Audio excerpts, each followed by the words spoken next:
Olá a todos e a todas, meu nome é Paloma, eu sou acadêmica de enfermagem do 7º semestre e participante do projeto PET Saúde. E hoje, estou ocupando o papel aqui de âncora dessa primeira edição do nosso primeiro e querido Pod PET. Para quem ainda não conhece, o PET é um programa de educação pelo trabalho, que é um programa, na verdade, do governo, mais especificamente do Ministério da Saúde, em conjunto com o Ministério da Educação, que a gente consegue articular parcerias com as universidades, e uma delas é a Fevale, e nessa edição, o tema do projeto é equidade, então, para trabalhadores e trabalhadoras do SUS.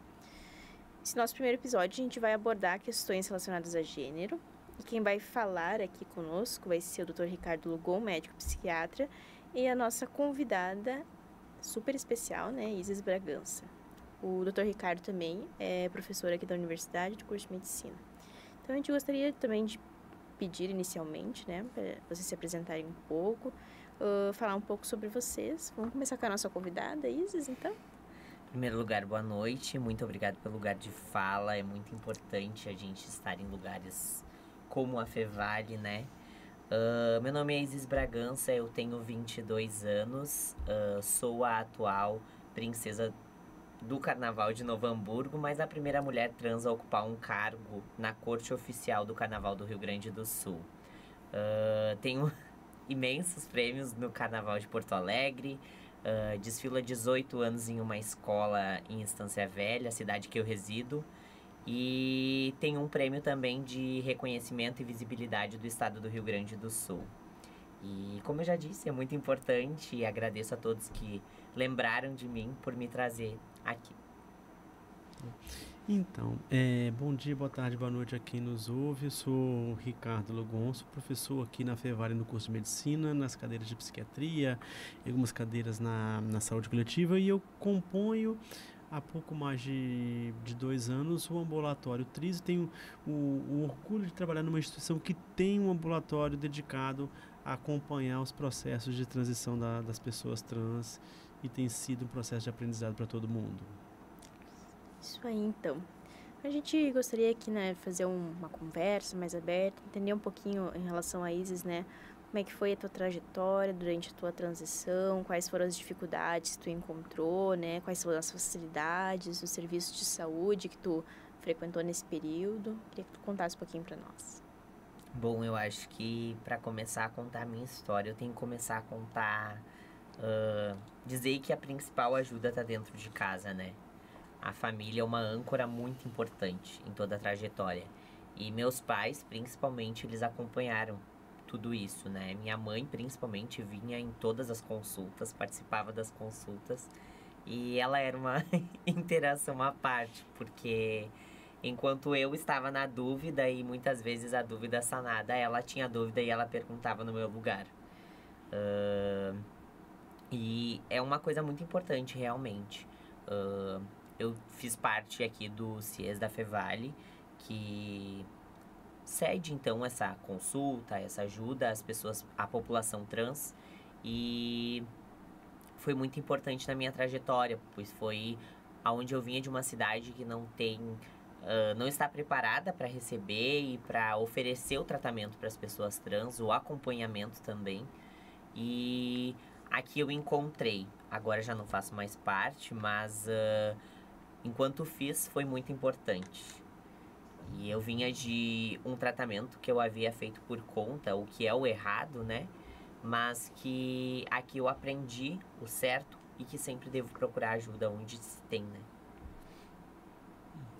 É interessante, a gente estava comentando agora há pouco, eu falo da alegria de estar no PET e da alegria de ser um professor universitário, mas que é sobre todo mundo aprender juntos. Essa tem sido para mim um dos grandes motes, das grandes ideias do PET, é a gente aprender juntos. Quando a gente escuta histórias como a da Isis e tantas outras, eu estava lembrando de logo que eu comecei, eu sou psiquiatra da infância, venho do campo da saúde mental infanto-juvenil, e sou convidado, eu recebo esse convite ousado de compor um ambulatório trans.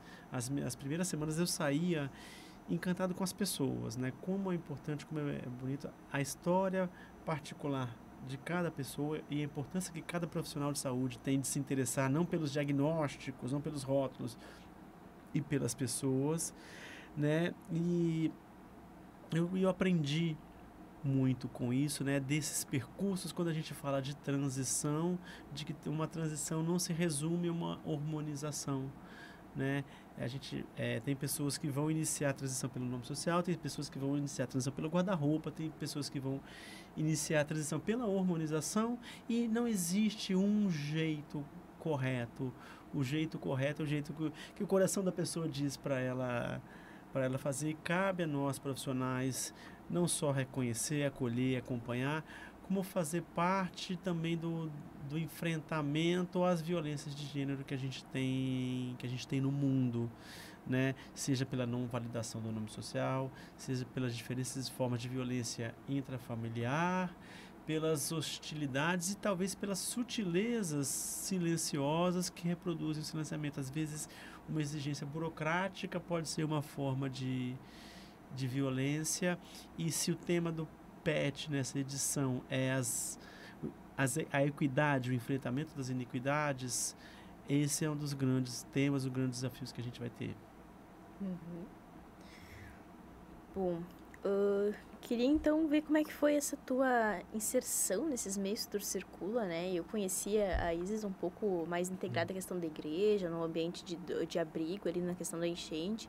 E como é que foi, né, durante a transição, e como é que tu conseguiu esse teu lugar tão grande de fala dentro de uma escola de samba, dentro da igreja ali, como a gente se conheceu, né, tu ali à frente do abrigo, né, e articulando tão bonito, assim, né, e com todos a questão da paróquia ali. Eu queria saber um pouquinho mais sobre como é que foi.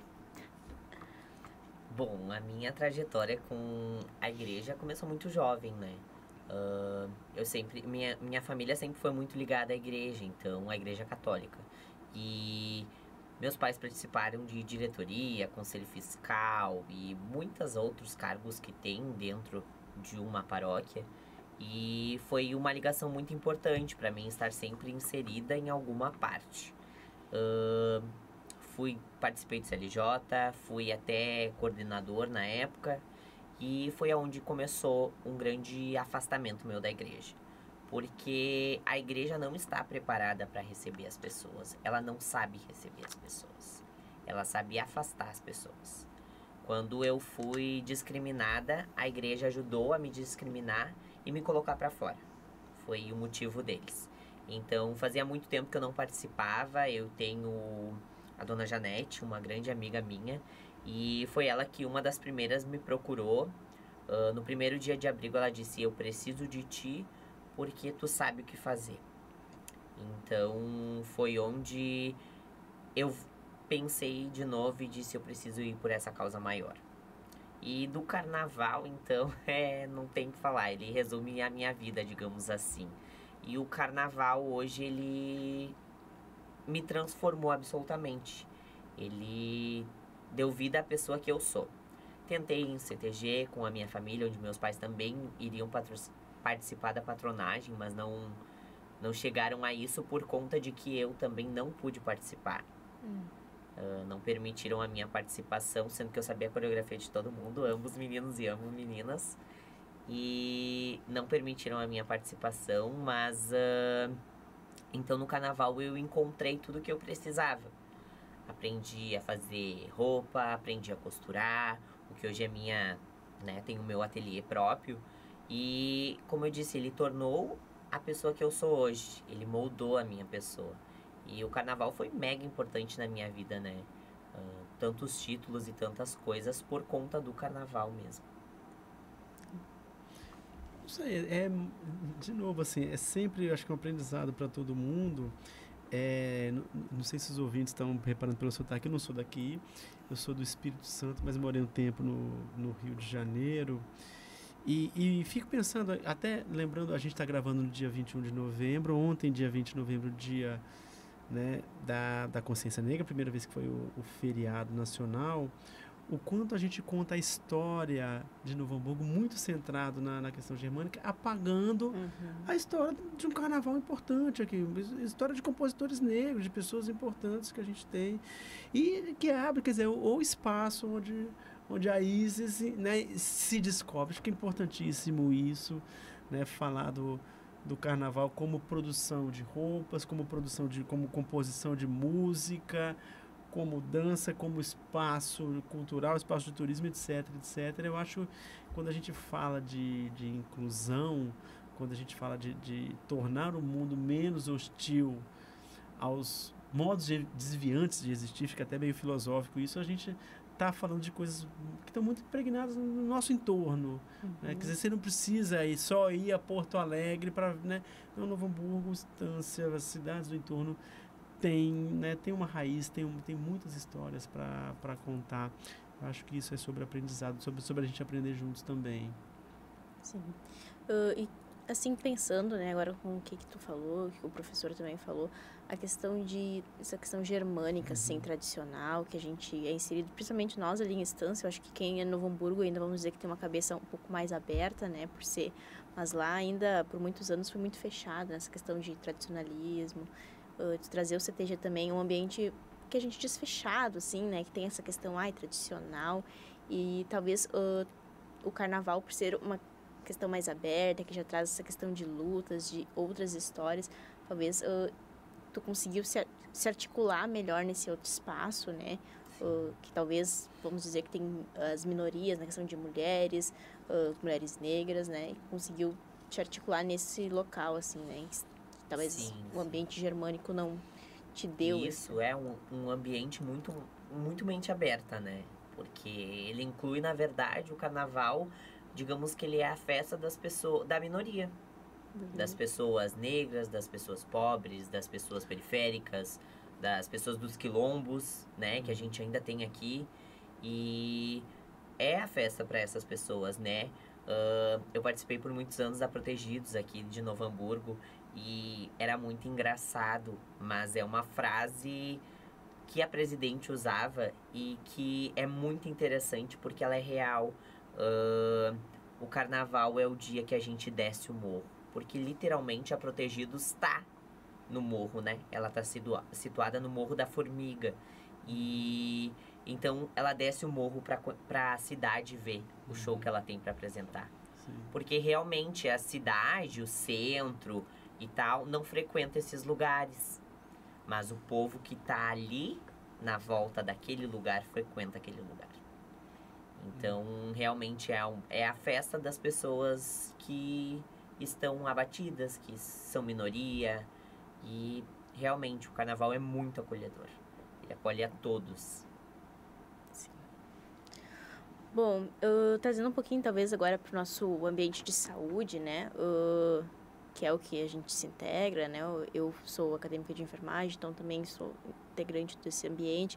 Queria saber o que de política pública, assim, tu vê que foi positivo, que te auxiliou, e o que também tu acha que deve melhorar. Claro, a gente, numa questão geral, né? A gente sabe que muita coisa tem que melhorar, mas comparado, por exemplo, a 10 anos atrás, o que tu acha que teve de evolução? O que tu acha que políticas públicas te auxiliou, te ajudou?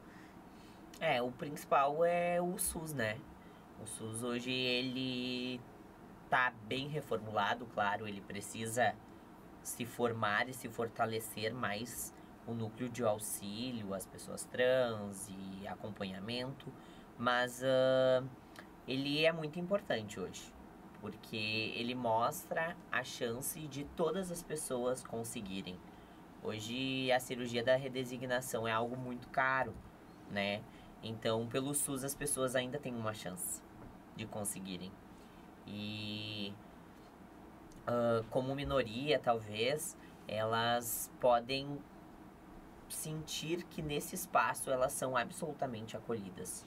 E o CIES mostrou isso absolutamente. Para mim, é o maior exemplo que a gente tem aqui na volta. E no Vale dos Sinos, digamos assim.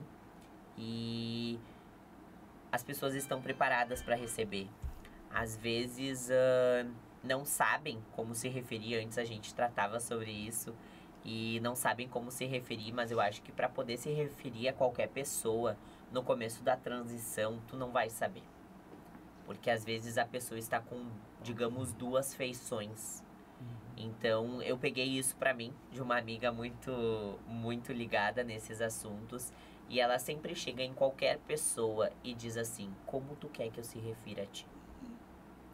E essa é a forma que os postos de saúde deveriam agir, hospitais, todas as pessoas deveriam agir dessa forma. Porque tu não sabe se aquela pessoa quer ser ela, se ela quer ser ele, se ele quer ser eles. A gente não sabe como se referir. Então, a melhor forma de acolher as pessoas é podendo se referir assim, como você quer se chamar.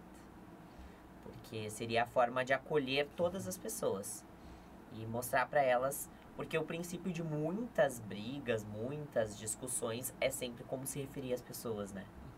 Então isso é uma coisa muito importante, que as pessoas levam muito ao pé da letra. E é muito importante.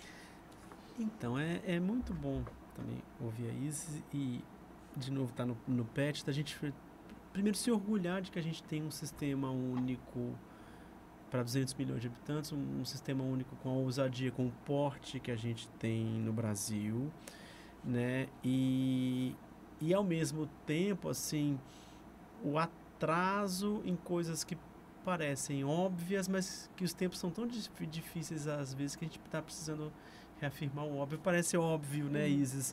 A gente partir da primeira pergunta a gente ainda precisa dizer, olha, você precisa perguntar como a pessoa quer ser chamada. Que tempos estranhos, que tempos sombrios e difíceis são esses, mas eu acho que é legal a gente estar na luta, a gente estar junto, né? A gente topar esse desafio junto, não só de oferecer serviços especializados, né? Às vezes as pessoas têm essa paixão, ou seja, que bom que a gente tem um serviço especializado, mas o quanto em todos os pontos de atenção do sistema único a gente precisa estar falando sobre gênero, né? A gente sim precisa ter acesso à cirurgia de afirmação de gênero, a gente precisa, mas em qualquer hospital há coisas básicas sobre o banheiro que vai usar, sobre a forma, né, que você vai cuidar, né, de você estar reconhecendo que é uma pessoa trans, que pode estar em vários momentos diferentes da transição. A gente precisa, e a universidade tem esse papel importantíssimo de estar formando profissionais como tu, como vários os outros, né, bolsistas do PET. Então, da gente fazer isso acontecer na atenção básica, no posto de saúde, dar bom dia, né, de ter um sistema de prontuário eletrônico que coloque em evidência o nome social e na hora de chamar a pessoa, né, Isis, né, que não seja usado o nome morto, o nome que a pessoa quer esquecer, que são pequenas formas de violência. Então, a gente falar de políticas públicas e, ao mesmo tempo, também alimentar o otimismo de que a gente tem visto coisas muito interessantes. Então, a gente já tem hoje uma série de documentos e publicações que organizam, que orientam o cuidado às pessoas trans.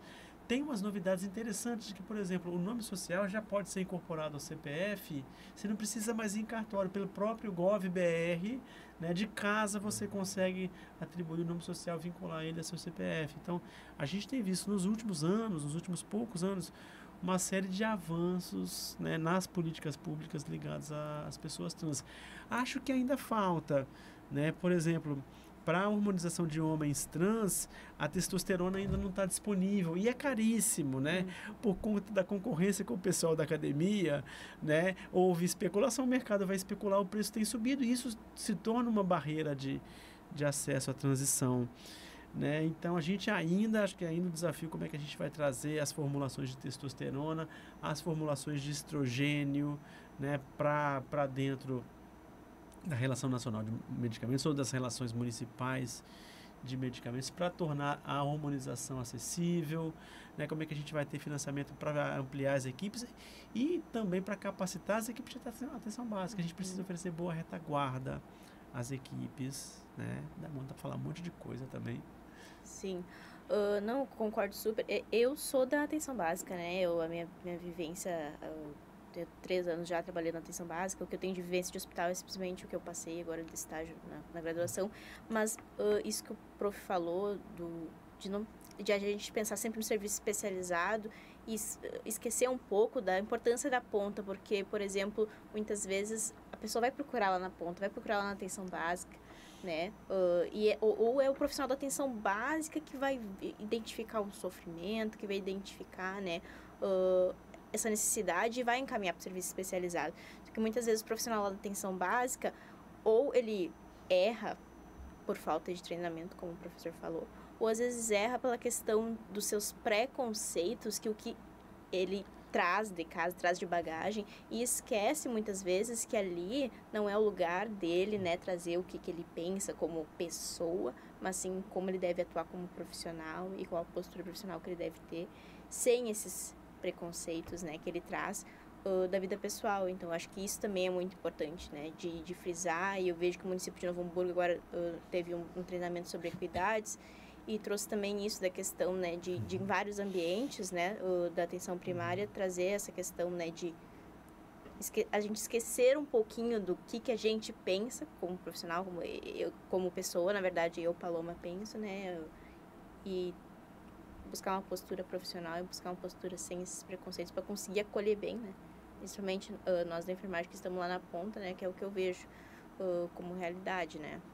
Não sei se vocês... Tem uma coisa que eu quero pegar ainda, o desafio da atenção básica é uma autocrítica que eu faço no nosso ambulatório. A gente ainda acaba...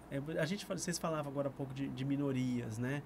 A gente ainda acaba atendendo, dentro do universo de pessoas trans, uma maioria, quer dizer, aliás, mentira, posso estar me equivocando, mas a gente ainda acaba atendendo muitas pessoas brancas de classe média alta. A atenção básica é um parceiro importantíssimo para a gente acessar pessoas pretas, pobres, trans, das quebradas, que estão fazendo hormonização, né, por via clandestina, ou estão fazendo aplicação de silicone industrial, né, como recurso estético, e que pessoas que precisam do nosso cuidado, né? Goste você ou não, concorde você ou não, nosso compromisso ético enquanto profissionais é cuidar dessas pessoas. Então, eu ainda acho que, né, um dos grandes desafios do nosso ambulatório, nosso pequeno ambulatório, é construir essa parceria com a atenção básica para as pessoas trans das minorias estarem chegando, né? Eu aprendi muito, assim, hormonização não tem atalho. Essa talvez uma das armadilhas da hormonização no esquema clandestino é a ilusão de um atalho. Vou tomar um monte de hormônio para... Eu gosto muito de lembrar, não sei quem assistiu o primeiro Divertidamente, né? A hora que esqueço aquele personagem que é o amigo imaginário dela, que eles vão passar por um atalho e ele olha que é um atalho. Aí na placa ele fala assim, PERIGO, atalho, não. É um perigo. Então, na hormonização, sempre que te apresentam um atalho, é um perigo. Não tem, né, a hormonização que dá certo é a hormonização feita em doses baixas, sem pressa, ao longo do tempo, né, ao longo dos meses e talvez dos primeiros anos, que o principal dos efeitos vai aparecer. Às vezes eu tenho ficado preocupado com a repercussão que o caso da Grazi Massafera teve, porque, assim, né, aquilo é uma transição ou é um mega investimento, né? Isso acaba sendo irreal, né? Ela é uma figura importante, deu visibilidade à causa. Muito obrigado, Grazi Massafera, mas isso ainda às vezes acaba produzindo um distanciamento, né, de que a gente tem o quê? 1 milhão investido ali, a gente tem, né? Não, a gente precisa fazer uma harmonização simples e viável e segura para todo mundo. O SUS é sobre todo mundo. Né? A Maia Massafera, né? Ah, perdão, né? Maia Massafera. Isso. Realmente, ali quanto que tem investido ali, né? Bem mais. Ai, sabe? Ela tentou bular, digamos assim, todo o processo, né? Ela tentou fazer da noite pro dia uma coisa que a gente sabe que é meio impossível, mas com muito dinheiro a gente sabe que a gente tem acesso. Então, e a gente tem que cair numa realidade, né? É uma transição que fala sobre desigualdade, né? Num país com um abismo econômico absurdo. E ela vai trocar agora, né? Ela vai trocar o silicone do peito, vai botar 420, se eu não me engano. Vai botar quase que eu botei. Não gero cliques, para esse tipo de evento, né? Sim. Mas assim, acompanho com certa preocupação esses processos. Mas é que também traz, eu acho, para quem desconhece ou para quem está iniciando, a questão de burlar mesmo, né? De pensar, ai, porque a pessoa que é lá, influenciadora digital, que eu sigo, conseguiu de uma forma tão rápida, eu vou tentar por outros meios, pelos meios que eu consigo acessar, vou tentar, né, burlar essa questão da transição, acaba dando vamos dizer, um mau exemplo, né? Para a questão da sociedade, que às vezes não tem conhecimento. Reforça o valor de que quem tem muito dinheiro pode tudo, né? Reforça o valor de se eu tenho dinheiro, posso mais, né? Isso é justamente no campo dos direitos humanos dizer que todas as vidas importam, né? Todas as vidas importam. No PET eu tenho a grande honra de estar no grupo ligado ao consultório na rua. As vidas das pessoas que estão de rua importam pra caramba. E tem histórias fantásticas, fabulosas ali também. Sim. Tem um caso, agora tu falou, tem um caso do menino, uma menina trans, no moradora de rua, aqui, que eu conheço. E a gente já ofereceu ajuda, mas ela não quer. Ela quer continuar da forma que ela tá. Faz a ponte com o consultório na rua, a equipe é fantástica. É fantástico, doutor Tiago, ótimo. Thiago. E aí, é bem difícil. Até eu já encontrei ela na rua, daí ela já me conhece. E aí ela... Ai, tu não tem hoje alguma coisa? Eu sempre levo algo, parece que eu sei que eu já vou encontrar ela. E aí eu sempre tento dar dica e tal. Digo, procura que tu pode, tu tem direito. Mas é difícil, né? Sim. Porque tem que partir de si também, né? A gente tá aqui pra ajudar, mas tem que partir da pessoa também, né? A vontade, o desejo. Então...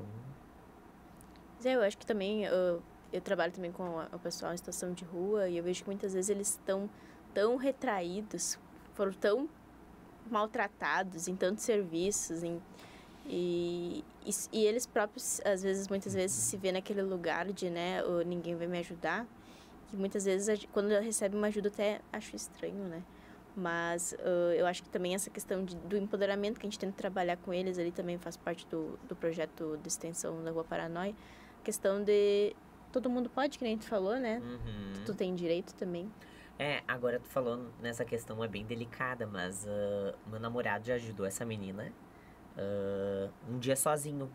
E ela pediu uma água pra ele. Daí ele achou que usaria o dinheiro pra outra coisa. Ele foi, comprou uma água na frente da catedral, naquela feirinha que tem. Comprou e deu uma água pra ela. E daí ela disse assim, como que eu posso te pagar? Eu não tenho dinheiro, mas eu posso te pagar com sexo. Então a população trans procura muito isso, né? Pagar de uma outra forma que também é errada. Porque isso não é um pagamento, querendo ou não, né? A gente sabe que a gente não pode levar por esse lado. Quer dizer, essa discussão é super interessante. E a gente está falando, né, do corpo da mulher, né? Como é que muito do mundo recai sobre os usos que se faz do corpo da mulher, seja com comercialização do sexo, seja com diferentes formas de exploração. Acho que isso faz pensar que valores a gente coloca aí, né? Que opressão que as mulheres trans, e mesmo sobre os homens trans, né? De negligências, acho que coloca muito a gente pensar sobre isso, como é que o PET sobre equidades, como é que a gente vai fazendo a gente está na conversa, está fazendo essas costuras de gênero, corpos, raça, etnia, dá uma série de questões, mas fico muito pensando nisso. De novo recai sobre o corpo da mulher, né? Sim. Bem complicado. E o corpo da mulher trans é muito julgado, né? Sim. Então, antes tu falou sobre o silicone industrial, é uma forma muito... A gente não tem noção do que é isso no mercado, mas, tipo, São Leopoldo é digamos assim, o centro do Vale dos Sinos sobre mulheres trans, né? E lá acontece muito, muito. Eu tenho amigas que dizem assim, vamos lá, vamos te bombar, sabe? Só que assim, quando tu conhece o mercado, tu entende como ele funciona, mas eu não conheço e eu não quero conhecer. Porque a gente já tem tantas reportagens e tanto falando disso, né? Mas às vezes as mulheres não têm saída. Elas precisam disso porque é a condição que elas têm. porque talvez elas não conhecem a outra condição que elas têm. Que mundo, que sistema é esse que a gente vive que coloca para essas mulheres a única saída? Tem uma coisa interessante sobre São Leopoldo, nossos vizinhos ali, porque eles têm um ambulatório, acho que tá fechando um ano agora de inauguração. Por aí, mais ou menos. E são vizinhos, eu conheço aí pessoas da equipe lá, eu trato como vizinho. O vizinho pede uma xícara de açúcar, a gente conversa, às vezes eles estão sem médico, a gente tenta alguma situação aqui, ou eles têm equipe multi que a gente não tem sido parceiros, né, Unicinos. Vamos falar aqui, a gente está na Fevale, mas nossos parceiros, nossos vizinhos ali têm uma experiência muito bacana. Sim, com certeza. Bom, a gente já assim, caminhando para o nosso final, assim, gostaria de finalizar, que tu trouxesse assim um pouco da tua mensagem, né, que tu passa sempre nas redes sociais para quem te segue, né, de empoderamento, de história de vida, assim, o que tu falaria assim para as pessoas trans que estão já transitaram ou que estão iniciando a transição, o que tu traria de mensagem assim, né? Eu acho que o mais importante sobre ser trans e poder frequentar todos os espaços é o respeito, né? A gente tem que, de todas as formas, sempre mostrar muito respeito e respeitar também, pra gente poder ser respeitado. Porque a sociedade é uma mão de via dupla, né? Então, ela vai querer ser respeitada, mas tu vai ter que respeitar, então tu vai precisar agir dessa forma. E para frequentar todos os lugares, né? É muito importante.